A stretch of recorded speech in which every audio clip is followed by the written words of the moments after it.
ಪ್ರಿಯ ವೀಕ್ಷಕರೇ, ಜನಧ್ವನಿ ನ್ಯೂಸ್ಗೆ ಸ್ವಾಗತ. ಪ್ರಧಾನಮಂತ್ರಿ ಸಾಲ ಸೌಲಭ್ಯ ಹಾಗೂ ಸಹಾಯಧನ ಕೊಡಿಸುತ್ತೇವೆ ಎಂದು ಹೇಳಿ ಹಣ ವಂಚಿಸುವ ಪ್ರಕರಣಗಳು ಇತ್ತೀಚಿನ ದಿನಗಳಲ್ಲಿ ಹೆಚ್ಚಾಗುತ್ತಿವೆ. ಸಾರ್ವಜನಿಕರು ಇಂತಹ ಮೋಸಗಾರರ ಬಗ್ಗೆ ಎಚ್ಚರಿಕೆಯಿಂದ ಇರಬೇಕು.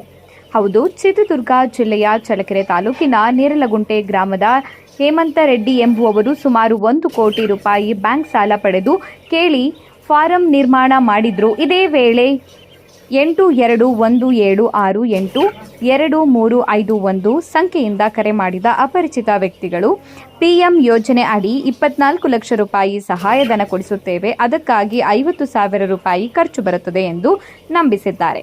ಈ ವೇಳೆ ಕೋಳಿ ಫಾರಂ ಮಾಲೀಕರಾದ ಹೇಮಂತ ರೆಡ್ಡಿ ಈಗ 20,000 ಮಾತ್ರ ಇದೆ ಎಂದು ಹೇಳಿದಾಗ 9353745006 ಸಂಖ್ಯೆಗೆ ಫೋನ್ ಪೇ ಮಾಡುವಂತೆ ತಿಳಿಸಿದ್ದಾರೆ. ಜೊತೆಗೆ ಚಿತ್ರದುರ್ಗದ ಚಳ್ಳಕೆರೆ ರಸ್ತೆಯಲ್ಲಿ ನಮ್ಮ ಕಚೇರಿ ಇದೆ ಎಂದು ಹೇಳಿ ನಂಬಿಸಿದ್ದಾರೆ.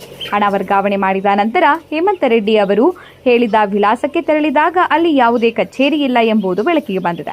ಬಳಿಕ ಕರೆ ಮಾಡಿದ್ರೂ ಸರಿಯಾದ ಪ್ರತಿಕ್ರಿಯೆ ಸಿಗದ ಹಿನ್ನೆಲೆ ಅನುಮಾನಗೊಂಡ ಅವರು ನಾಯಕನಹಟ್ಟಿ ಪೊಲೀಸ್ ಠಾಣೆಗೆ ದೂರು ನೀಡಿದ್ದಾರೆ. ಪರಿಶೀಲನೆ ನಡೆಸಿದ ಪೊಲೀಸರಿಗೆ ಫೋನ್ ಪೇ ಮೂಲಕ ಹಣ ಪಡೆದುಕೊಂಡಿರುವವರ ವಿರುದ್ಧ ಈಗಾಗಲೇ ಹಲವು ವಂಚನೆ ಪ್ರಕರಣಗಳು ದಾಖಲಾಗಿದ್ದು, ಬಳಸಿದ ಖಾತೆಗೂ ಫೇಕ್ ಆಗಿರುವ ಮಾಹಿತಿ ಲಭ್ಯವಾಗಿದೆ. ಜನರ ಆರ್ಥಿಕ ಸಂಕಷ್ಟ ಹಾಗೂ ಸರ್ಕಾರದ ಯೋಜನೆಗಳ ಮೇಲಿನ ನಂಬಿಕೆಯನ್ನ ದುರುಪಯೋಗ ಪಡಿಸಿಕೊಂಡು ಮೋಸ ಮಾಡುವ ಜಾಲ ಸಕ್ರಿಯ ಆಗಿರುವುದು ಆತಂಕಕ್ಕೆ ಕಾರಣವಾಗಿದೆ. ಸಾರ್ವಜನಿಕರು ಯಾವುದೇ ಸಹಾಯಧನ, ಸಾಲ ಸೌಲಭ್ಯ ಅಥವಾ ಸರ್ಕಾರಿ ಯೋಜನೆಗಳ ಹೆಸರಿನಲ್ಲಿ ಹಣ ಕೇಳಿದರೆ ತಕ್ಷಣ ಎಚ್ಚರಿಕೆಯಿಂದ ವರ್ತಿಸಬೇಕು ಎಂದು ಪೊಲೀಸರು ಮನವಿ ಮಾಡಿದ್ದಾರೆ.